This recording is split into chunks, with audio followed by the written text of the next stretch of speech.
2026 წლის აგვისტოს დასაწყისში უკრაინამ გავრცელებული ინფორმაციით ხარკოვის ოლქიდან გაუშვა 6 FP-5 ფლამინგოს ტიპის ფრთოსანი რაკეტა და ისინი რუსეთის სიღრმეში მდებარე ობიექტებზე იყო მიმართული. რუსული წყაროების მიხედვით ყველა 6 რაკეტა ჩამოაგდეს. 2 ბელგოროდის თავზე, 1 ვორონეჟის თავზე, 2 ლიპეცკის თავზე და 1 პენზის თავზე.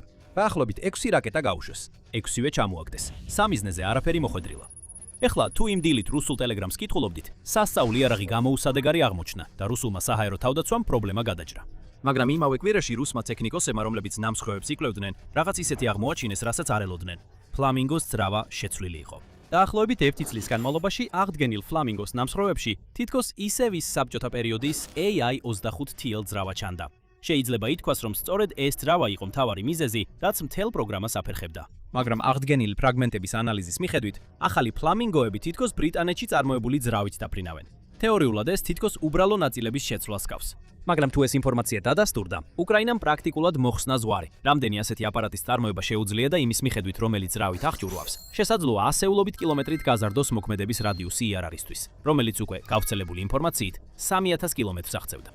დავიწყოთ ძრავის პრობლემით. FP-5 ფლამინგო მართლა უცნაური იარაღია ფრთოსანი რაკეტების სტანდარტებით.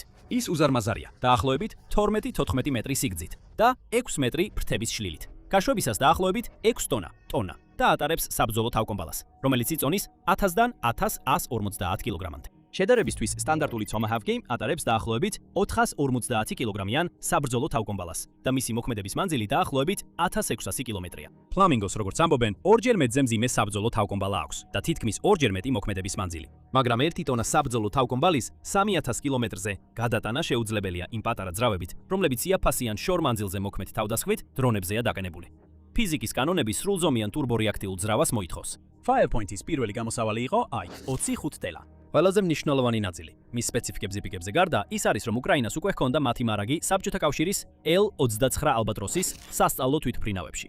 Firepoint-ის ტექნიკური დირექტორი და ამჟამინდელი არმასრულებელი დირექტორი ირინა ტერეკი სპეციალურად აღნიშნა, რომ ძრავები ჩამოწერილი საბჭოთა თვითმფრინავებიდან მოდიოდა. კომპანიის მთელი დიზაინის ფილოსოფია გადამუშავებაზე იყო აგებული. ის იყენებდა საბჭოთა ეპოქის საავიაციო ბომბებს საბრძოლო თავებისთვის, ჩამოხსნილ რეაქტიულ ძრავებს ძრავად და მინის პოჭკოსა და ნახშირბადის კომპოზიტის კორპუსს, რომელსაც მანქანაზე ახვევდი ტიტანისგან დამუშავების ნაცვლად. ასე მიიღებ რაკეტას, რომლის ღირებულება დაახლოებით $900,000 თითოეულზე, მაშინ როცა Tomahawk დაახლოებით $2 მილიონი ღირს.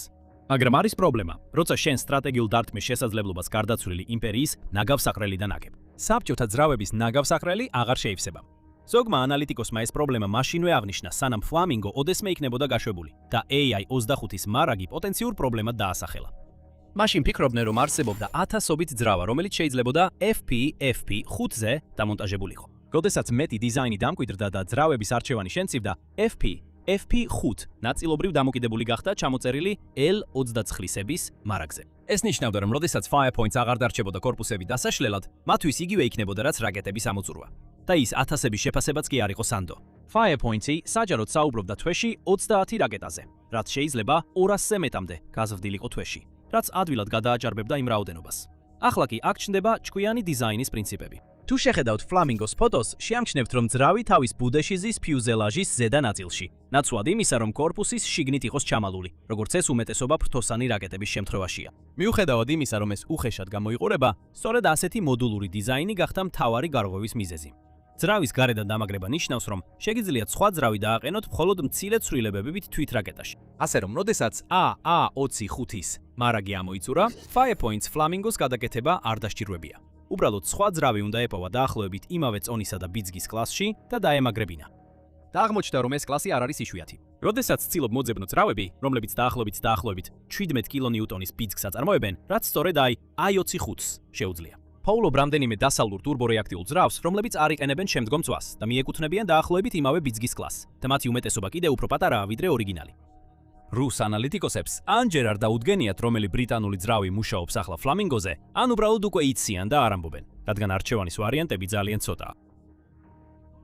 რადგან რეალური ძრავი საჯაროდ არ დაუდგენიათ, Honeywell TFE-731-ის ოჯახს მხოლოდ ჰიპოთეტური შედარებისთვის ვიყენებთ. ვერსიის მიხედვით TFE 737 გამოიმუშავებს 15.6-დან 19.1 კილონიუტონამდე ბიცკს და მისი წონა დაახლოებით 380 კილოგრამია. ის დაახლოებით 1 მეტრით მოკლეა ვიდრე AI-25TL და 15 სანტიმეტრით ვიწროა.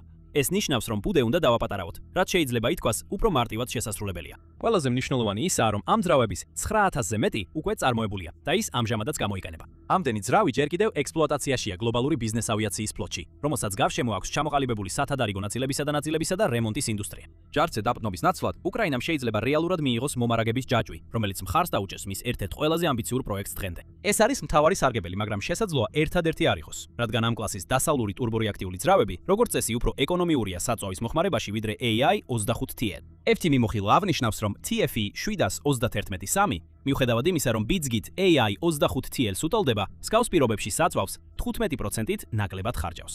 თუ ასეთ გაუმჯობესებას გამოიყენებთ ფლამინგოზე იგივე საწვავის მარაგითა და იგივე ტვირთით, დეკლარირებული 3000 კილომეტრიანი სიშორე თეორიულად დაახლოებით 450 კილომეტრით გაიზრდება. ეს ძალიან უხეში თეორიული პროგნოზია, რომელიც სხვა ძრავის გამოყენებითაა გაკეთებული და შესაძლოა დამოკიდებული იყოს იმაზე, თუ რა ტიპის ძრავი დაკენდება რეალურად რაკეტაზე. ახლა ვისაუბროთ იმაზე, თუ რა არის ეს რაკეტა რეალურად. რადგან იმის გასაგებად თუ რას ნიშნავს დამატებითი 450 კილომეტრი და განთავისუფლებული საწარმოო ხაზი, უნდა გაიგოთ როგორ იბრძვის ფლამინგო. პირველ რიგში ის სუბსონიკურია. მოძრაობს დაახლოებით 850-900 კილომეტრი/საათში სიჩქარით და აქვს 4 საათზე მეტი განძლეობა. მისი გაუმჯობესების მთავარი ნაწილი გამშვები მოწყობილობაა, ან უпростоრად მისი არ ქონა, რადგან ის იყენებს ღია მისაბმელზე დამაგრებულ რელსს. ეს ამცირებს წარმოების საჭიროებებს, როგორიცაა დასაკეცი ფრთები, სპეციალიზებული მანქანები ან რამპები და მნიშვნელოვნად ამცირებს გაშლის დროს და აფართოებს შესაძლო ოპერაციულ პარამეტრებს. რაკეტის twin-ში ნავიგაცია მუშაობს GPS-სა და GNSS-ზე, რომელსაც ინერციული ნავიგაცია ამაგრებს. გავრცელებული ინფორმაციით მას აქვს ხელოვნური ინტელექტის დახმარებით მარშრუტის დაგეგმვაც, რომელიც მაღალი რისკის გზის ზონების გვერდისავლით მართავს რაკეტას. და შემდეგ არის ნაწილი, რომელიც მას ნამდვილად საშიშს ხდის. ფლამინგო ძალიან დაბალ სიმაღლეზე დაფრინავს. ვიდეო ანალიზმა აჩვენა, რომ რაკეტა დაახლოებით 20 მეტრის, ან უფრო დაბალ სიმაღლეზე მიფრინავს. რელიეფის კონტურებს მიხვება. Firepoint-ის დირექტორმა დენის სტაილმენმა განაცხადა, რომ მას შეუძლია 20 მეტრზე დაბალ სიმაღლეზე ციფრინოს.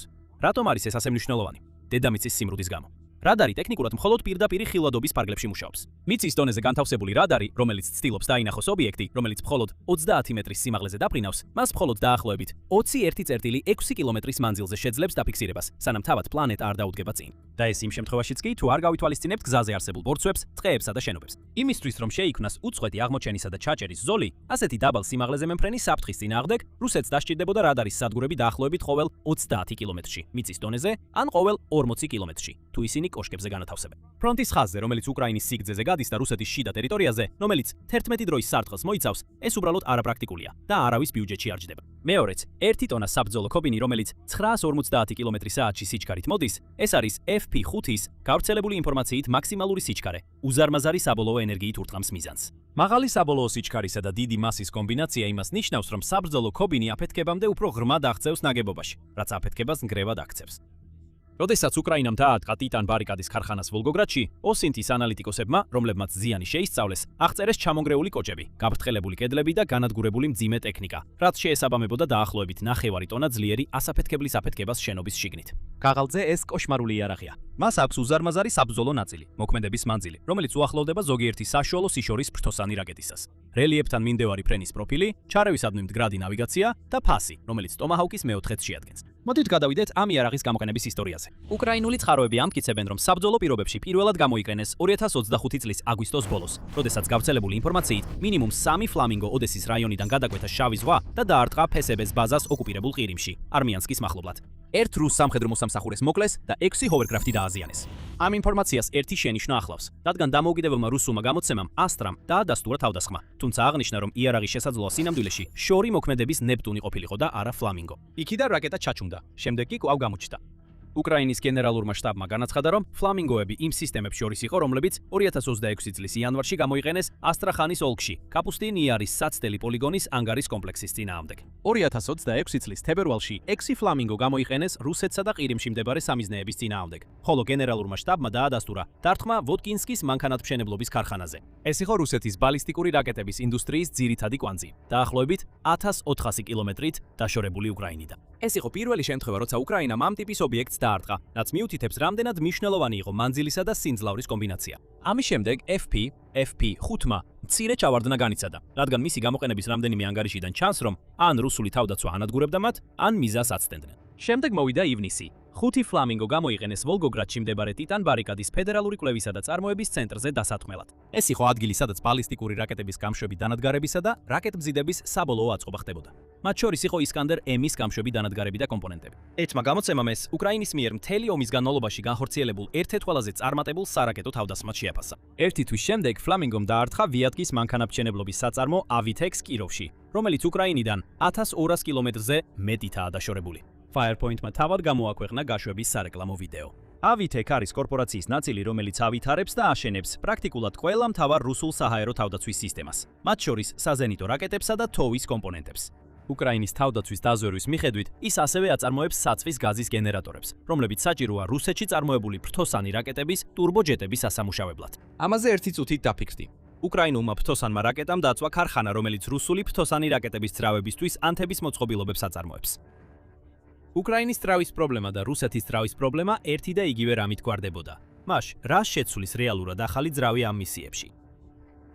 ეხლა სანამ გავაგრძელებთ, არ დაგავიწყდეს გამოიწერო სამხედრო შოუ, რომ იყო ინფორმირებული უკრაინის შორ მანძილზე მოქმედი იარაღისა და სხვა სიახლეების შესახებ. გაუბრუნდეთ FP5-ის გაუმჯობესებებს. პირველ რიგში და ყველაზე მთავარია, ეს არის სალვოს ზომა. რამდენიმე დადასტურებული დარტყმა 5 ან 6 რაკეტას მოიცავდა. რუსულ საჰაერო თავდაცვას მხოლოდ ის სჭირდება, რომ 5-დან მინიმუმ 4 ჩამოაგდოს.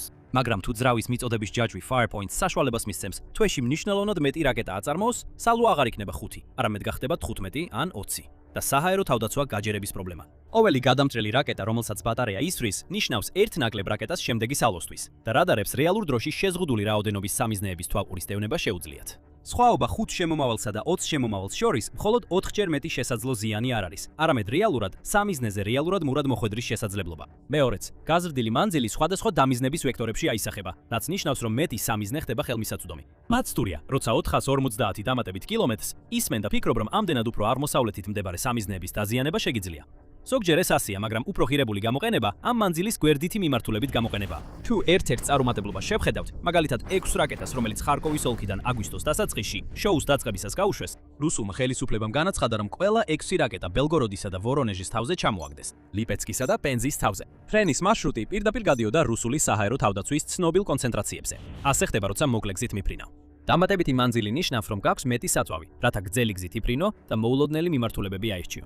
ეს ასევე ნიშნავს, რომ გამშვები დანადგარები შეიძლება საზღვრიდან უფრო შორს განთავსდეს რუსული კონტრსაბატარეო დრონებისა და ისკანდერების მიღმა, რომლებიც მათ ეძებენ. მესამე, კიდევ ერთი პრობლემური ტენდენცია გამოიკვეთა იმაში, თუ როგორ გამოიყენეს ფლამინგოები აქამდე. 2021 წლიდან უკრაინელმა დამგეგმავებმა ფლამინგოების სამიზნეები სამხრეთ რუსეთისა და ყირიმის ნაცვლად რუსეთის ფედერაციის სიღრმეში, კერძოდ ვოლგისა და კამის გასწვრივ მდებარე ობიექტებზე გადაიტანეს.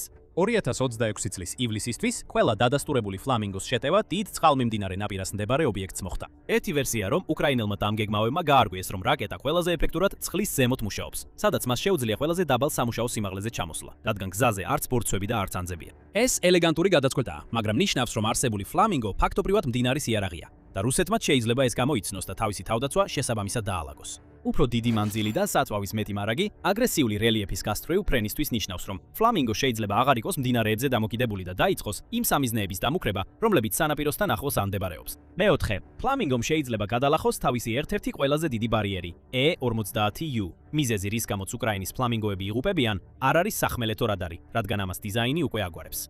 პირიქით, ამ რაკეტებს თვითფრინავებზე დამონტაჟებული რადარები აკონტროლებენ. იმის გასამყარებლად, ომის შესწავლის ინსტიტუტმა აღნიშნა, რომ უკრაინული შეტევა რუსულ EWACS-ზე, ანუ საჰაერო ადრეული გაფრთხილებისა და კონტროლის თვითფრინავებზე, სწორედ ვოლგოგრადის დარტყმის დროს საჰაერო დაფარვაში ხვრელები შექმნა. მსგავსად, ივლისში 5 ფლამინგოს ჩამოგდება ძირითადად დროულად აფრენილ A-50U-ს. მიაწერეს, როდესაც თვითფრინავი ზუსტად იმ ადგილებში პატრულირებდა, სადაც სახმელეთო რადარი დაბალ სიმაღლეზე მფრინავ სამიზნეებს ვერ ხედავს. რაც შეეხება აგვისტოს, უკრაინული შეფასებით, A-50U-ს გაზრდილმა აქტივობამ გახადა შესაძლებელი გადამწყვეტი 6-დან 6-ის ჩამოგდება. აქ არის მნიშვნელოვანი შენიშვნა ამ თემასთან დაკავშირებით. რუსულ ფლოტში მხოლოდ 5-დან 7-მდე A-50U-ია. რომელთაგან ერთ-ერთი ახლახან დაბრუნდა სარემონტო სამუშაოებიდან განახლების შემდეგ. და საბაზისო A50 უკვე 40 წელზე მეტია არსებობს და მისი წარმოება საბჭოთა კავშირის დაშლის შემდეგ აღარ გაგრძელებულა. ამიტომ რუსეთის პასუხი ფლამინგოზე დამოკიდებულია იმაზე, რომ ზუსტად საჭირო დროსა და ადგილას ცაში აწიოს რამდენიმე პრაქტიკულად შეუცვლელი თვითმფრინავი. თუნდაც უფრო ოპტიმისტური შეფასებით, 7 თვითმფრინავი საკმარისი არ არის 11 დროის სარტყლის დასაფარად. თუ ფლამინგოს წარმოება სამჯერ გაიზრდება, რუსეთს არ შეუძლია სამჯერ გაზარდოს თავისი EWACS-ის ფლოტის საპასუხო. A50-ის შემცვლელი არის A100, რომელიც ჯერ სერიულ წარმოებაში არც კი შესულა და უმეტესობა წყაროების მიხედვით მხოლოდ ერთი მოქმედი თვითმფრინავია, მაშინ როცა უკრაინამ ერთი ურადარო პროტოტიპი გაანადგურა. რაც გვიყვანს სტრატეგიულ სურათამდე და მიზეზამდე, რატომაც ეს ამბავი ერთ რაკეტაზე მეტია. ამ ომის უმეტეს ნაწილში უკრაინის შესაძლებლობა რამე შორეული დაერტყა, სხვების დახმარებით იყო შესაძლებელი. როდესაც კიევმა 2023 წლის შუა პერიოდში დაიწყო რეალური გრძელდისტანციური დარტყმის არსენალის შექმნა, ის თითქმის მთლიანად დამოკიდებული იყო დასავლელ პარტნიორებზე. ბრიტანეთიდან და საფრანგეთიდან მიწოდებული Storm Shadow და Scalp EG იყო მთავარი და გადმოცემული იარაღს თან მოხვებოდა გადმოცემული პირობებიც. რადგან უკრაინას თვეები გავიდა, სანამ უკრაინას ამ იარაღის საკუთარ ოკუპირებულ ტერიტორიებზე გამოყენების ნებაც კი მიცეს, რუსეთზე საუბარი რომ არ იყოს. და მაშინაც კი არსებობს ალბათობა, რომ არჩევნებმა ეს დახმარება შეწყვიტოს. სწორედ ამაზეა პასუხი ფლამინგო და მისი მნიშვნელობა იმაშია, რომ არავის სჭირდება მისი დამტკიცება. უკრაინა თავად შეუძლია ააშენოს, საწვავით შეავსოს, დაუმიზნოს და გაუშვას იგი. არავის ნებართვის თხოვნის, ექსპორტის ლიცენზიის ლოდინის, ან უცხო ქვეყნის პარლამენტის ესკალაციაზე დებატების გარეშე. მაგრამ ყველაზე ძლიერი სტრატეგიული ეფექტი არის შრომის დანაწილება. სწორედ აქ ეხება ფლამინგო. ისეთ რამეს, როგორიცაა პატრიოტი. უკრაინის საჰაერო თავდაცვის მათემატიკა ახლა ძალიან მძიმეა. ჩვეულებრივ თვეებში უკრაინა ხარჯავს 60-დან 70-მდე პატრიოტის ჩამჭრელ რაკეტებს. კონცენტრირებული რუსული შეტევის ტალღების დროს ეს მაჩვენებელი იზრდება 150-დან 180-მდე, რაც თითქმის სამჯერ აღემატება მთელ გლობალურ წარმოებას. რუსეთი კი ამ დროს ყოველ თვეში აშენებს დაახლოებით 40-დან 50-მდე ისკანდერ-M-ს და დაახლოებით 10 კინჟალს. აგვისტოს დასაწყისში, როდესაც უკრაინამ ვერ შეძლო ვერც ერთი რუსული რაკეტის ჩამოგდება, რადიო თავისუფლება მივიდა უკრაინის ევროპელ პარტნიორებთან და მიიღო თავაზიანი უარის კედელი. გერმანიამ კომენტარზე უარი თქვა, რუმინეთმა ეს ეროვნული უსაფრთხოების საკითხად მიიჩნია, ხოლო ნიდერლანდებმა განაცხადეს, რომ უკვე ყველაფერი მისცეს, რისი მოცემაც შეეძლოთ. ივლისის ბოლოს პრეზიდენტმა დონალდ ტრამპმა უარი უთხრა უკრაინის პრეზიდენტ ვლადიმირ ზელენსკის თხოვნას 300 პატრიოტის რაკეტის გადაცემაზე, რათა უკრაინის ენერგოსისტემა ზამთარში დაეცვათ აშშ-ის მარაგების დეფიციტისა და ირანის მიმდინარე კრიზისის მიზეზით. მაგრამ არსებობს კიდევ ერთი გზა, რომ ისკანდერი კიევს არ მოხვდეს. შეგიძლია გაანადგურო ქარხანა მანამდე, სანამ ის ისკანდერად იქცევა. სწორედ ეს გააკეთა ფლამინგომ ტიტან ბარიკაძე და კიროვში. ყოველი გამშვები, რომელიც არასდროს სრულდება, არის ზალპი, რომელიც არასდროს ისროლება და ყოველი ზალპი, რომელიც არასდროს ისროლება როლება, არის პატრიოტის ჩამჭერი რაკეტების მარაგი, რომელიც არასდროს იხარჯება. ასე რომ შეტევა საუკეთესო თავდაცვაა და რაც მთავარია, შეტევის მხარე ისაა, რომელსაც უკრაინა შიდა რესურსებითაც მასშტაბურად განავითარებს, შემოთავაზებული FP5-ის გაუმჯობესებებით. და ამ ყველაფერს კიდევ უფრო შორტსასული ვერსიაც აქვს. Firepoint-ი ასევე ავითარებს FP7X ჩამჭერ რაკეტას თავისი ანტისარაკეტო პროექტის ფარგლებში, რომელიც პირდაპირ მიზნად ისახავს უკრაინის დამოკიდებულების შემცირებას დეფიციტურ პატრიოტ PAC-3-ებზე. ამ რაკეტამ უკვე გაიარა კონტროლირებადი ფრენის ტესტირება, მაგრამ ჯერ არ უჩვენებია ბალბალისტიკური რაკეტების განმეორებითი გადაჭერები და მისი უპირატესობები ფასსა და წარმოების მოცულობაშია, არა ეფექტურობაში. ის იგივე პრინციპს მიხვება როგორც ფლამინგო, სადაც ფასი და მისი განლაგების შესაძლებლობა სჯობს იმ მომენტში კრიტიკული რესურსის ამოწურვას, როცა ყველაზე მეტად გჭირდება. და თავად ფლამინგოს აზღვრებს კვეთს, რაც მნიშვნელოვანია უკრაინის თავდაცვისთვის. უკრაინული კომპანია Firepoint-ი გეგმავს მხარი სარაკეტო საწვავის წარმოებას საკუთარ ობიექტზე დანიაში 2026 წელს. გერმანიაში მდებარე Dial Defense-მა დაიწყო მოლაპარაკებები ფლამინგოების წარმოებაზე. Firepoint-ი ასევე მჭიდროდ თანამშრომლობს დიდი ბრიტანეთის Millennium ჯგუფთან, ხოლო არაბთა გაერთიანებული საამიროების Edge ჯგუფმა ერთ დროს სცადა კომპანიის სრულად შეძენა. თუ ეს გეგმები განხორციელდება და Firepoint-ის გაუმჯობესება და უკრაინის გარეთ აშენება მოხერხდება, ორი მთავარი სარგებელი იქნება. პირველი, ევროპაში მდებარე ფლამინგოს ქარხნებს რუსული რაკეტები ვერ დაუმიზნებენ. ამის გაკეთება პოლიტიკურ თვითმკვლელობას გაუტოლდება, რადგან რუსეთი ფაქტობრივად ნატოზე ღია ომს გამოაცხადებს. სინამდვილეში სოციალურ მედიაში გავრცელებული კონსპირაციები მოიცავს ერთს, რომლის მიხედვითაც უკრაინა უკვე აწარმოებს ნაწილებს ქვეყნის გარეთ და შემდეგ უკან შემოავს დასასრულებლად. მეორეც, თუ ფლამინგო საერთაშორისო თანამშრომლობაში შევა, ეს ნიშნავს, რომ მას შეუძლია საერთაშორისო ბაზრებზეც გასვლა. უეცრად, ეს აღარ არის მხოლოდ უკრაინული შეტევით თავდაცვითი სისტემა, არამედ ხდება ეფექტური გრძელდისტანციური დარტყმის იარაღი, რომელსაც ნატო საკუთარი შიდა ვარიანტების ნაცვლად გამოიყენებს. თუ უკრაინის საწარმოო შესაძლებლობები გაიზრდება, მას შეუძლია კიდევ ერთი სისტემა ექსპორტზე გაიტანოს, რათა შეამციროს საკუთარი ხარჯები ან დაფინანსება სხვაგან გადაანაწილოს. ახლა ძრავასთან დაკავშირებულ მთელ ამბავს გარკვეული შენიშვნები აქვს. ძრავის შეცვლასთან დაკავშირებული ყველა ინფორმაცია ნაპოვნი ნამსხვრევების რუსულ ანალიზს ეკრნობა, რომელიც უკრაინულ Telegram არხზე გავრცელდა. არავის საჯაროდ არ დაუდგენია ძრავის ტიპი. მანძილის გაუმჯობესება ეფუძნება ჰიპოთეზას, სადაც გამოყენებულია სხვა ძრავის მოდელი. Firepoint-მა უკვე შეიმუშავა სრულად ადგილობრივი ტურბოჯეტი და სპეციალურად იმპორტზე დამოკიდებულების თავიდან ასაცილებლად პირველი 10 სატესტო პროტოტიპი წააწყო. ასე რომ შეიძლება ორ პარალელურ მცდელობას ვაგვირდებოდეთ. ახლა დასალური ძრავის ყიდვა, შემდეგ უკრაინულის წარმოება. ან შეიძლება ვხედავდეთ კომპანიას, რომელიც სხვადასხვა აუდიტორიას სხვადასხვა რამეს ეუბნება. რაც ვიცით, ის არის, რომ Flamingom თავისი პირველი წელი გაატარა როგორც IARAG-მა, რომელიც უფრო ხშირად აცდენდა, ვიდრე ხდებოდა მიზანს. მაგრამ უკრაინა მაინც აგრძელებდა მის გამოყენებას და გამუდმებით ასწორებდა. მართო გაუმჯობესდა, მარშრუტის დაგეგმა უფრო ჭკვიანი გახდა, სამიზნეების შერჩევა უფრო მოწესრიგებული გახდა. ახლა როგორც ჩანს, ერთადერთი დარჩენილი შეზღუდვაც გადალახეს 4 ადგილის გამოყენებით, რომ ძრავი გარედან მიამაგრონ. Flamingos პასუხად რუსეთის მხარეს უბრალოდ რამდენიმე თვითფრინავია. ამ თვითფრინავების პასუხად უკრაინის მხარეს შეიძლება იყოს ქარხანა. მაგრამ ამ ყველაფრის გარდა, რუსეთის ავიაციის პრობლემები კიდევ უფრო იზრდება. მეტი ინფორმაციისთვის ნახეთ ეს ვიდეო და არ დაგავიწყდეთ გამოიწეროთ სამხედრო შოუ ყოველდღიური სიახლეებისთვის.